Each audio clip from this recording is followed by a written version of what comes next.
ये तीनों आरोपी बाड़मेर के हैं जिन्होंने एक बहुत बड़ी लूट को अंजाम दिया।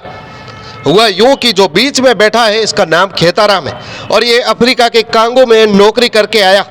इसके पास एक विदेशी सिम थी।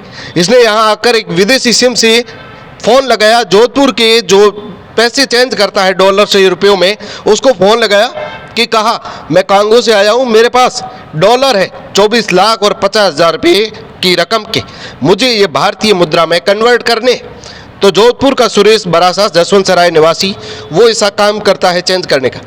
तो इनके कहने पर वो 24,50,000 रुपये भारतीय रुपये लेकर यहाँ आ गया और इनको कहा कि डॉलर दो और पैसे लो।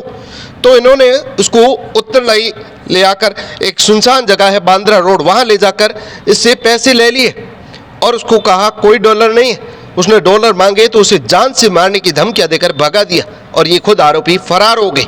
उसको लेकर जोधपुर के सुरेश बरासा पुत्र सोनाराम जाति वाल्मीकि जसवंत सराय ने मुकदमा दर्ज करवाया, जिसकी कार्रवाई करते हुए बाड़मेर ग्रामीण थाना पुलिस की बहुत बड़ी सफलता है। जो 16 लाख रुपए जो है वो बरामद भी कर लिए है। अभी ये पुलिस की गिरफ्त में है। आगे इनका क्या होता है ये देखने वाली बात होगी।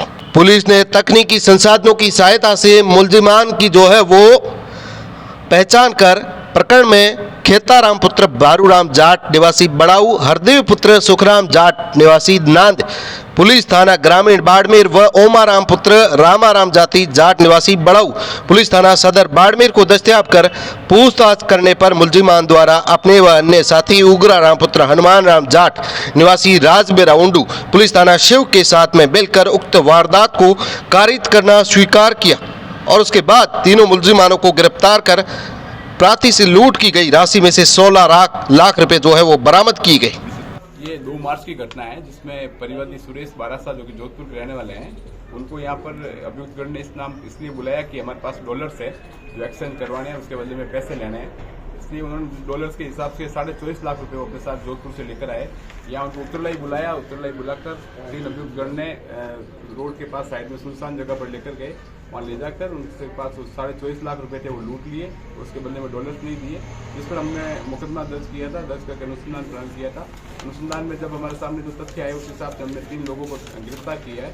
उसमें एक खेताराम, एक हरदेव और तीसरा ओमाराम है। इसमें एक अभियुक्त की गिरफ्तारी शेष है। इन लोगों से हमने 16 लाख रुपए बरामद किए हैं। एक अभियुक्त जिसके पास अन्य राशि है उसको गिरफ्तार करके उससे राशि प्राप्त की है। इनके पास डॉलर है या है भी नहीं? ये अफ्रीका में काम करते हैं और इन्होंने विदेशी नंबर से ही कॉल किया परिवादी को। और ये चूंकि परिवादी ये काम करता है तो वो कई बार या बार में पूर्व में भी आ चुका है इसलिए डॉलर एक्सचेंज के लिए। तो उसी भरोसे यहाँ आया था कि वो कोई बात सही होंगे जिनके डॉलर एक्सचेंज कराने हैं, इसलिए वो आया। पर यहाँ पर इनके पास डॉलर्स नहीं थे, उन्होंने सिर्फ उसको धोखा देकर बुलाया और यहाँ लाकर डॉलर्स नहीं दिए और पैसे मिले। सर जो ये 3 जने थे इसमें से कौन अफ्रीका में कौन काम करता था या सारे वहीं काम? खेताराम जो अभियुक्त है वो अफ्रीका में काम करता है। साथ में जो उग्राराम एक अभियुक्त जिसकी गिरफ्तारी शेष है वो दोनों अफ्रीका में काम करते हैं। और खेताराम के ने ही पूरे षड्यंत्र को रचा और उससे हमने पैसे उसके जो हिस्से के 8 लाख थे वो भी हमने बरामद किए। एक अन्य अभियुक्त जिसको 8 लाख और मिले तो वो भी हमने बरामद कर लिए। एक अभियुक्त जिसकी गिरफ्तारी शेष है उससे 8 लाख रुपये बरामद कर। पहले से भी कोई कर चुका है या ऐसी? इनके बारे में ऐसा हम लोग इनके जो आपराधिक रिकॉर्ड है उसके बारे में जानकारी प्राप्त कर रहे हैं। ऐसा है सामने आया है कि शायद उन्होंने पूर्व में भी ऐसी घटनाएं की है। उसके संदर्भ में कोई प्रकरण दर्ज है या नहीं है उसके बारे में अनुसंधान किया।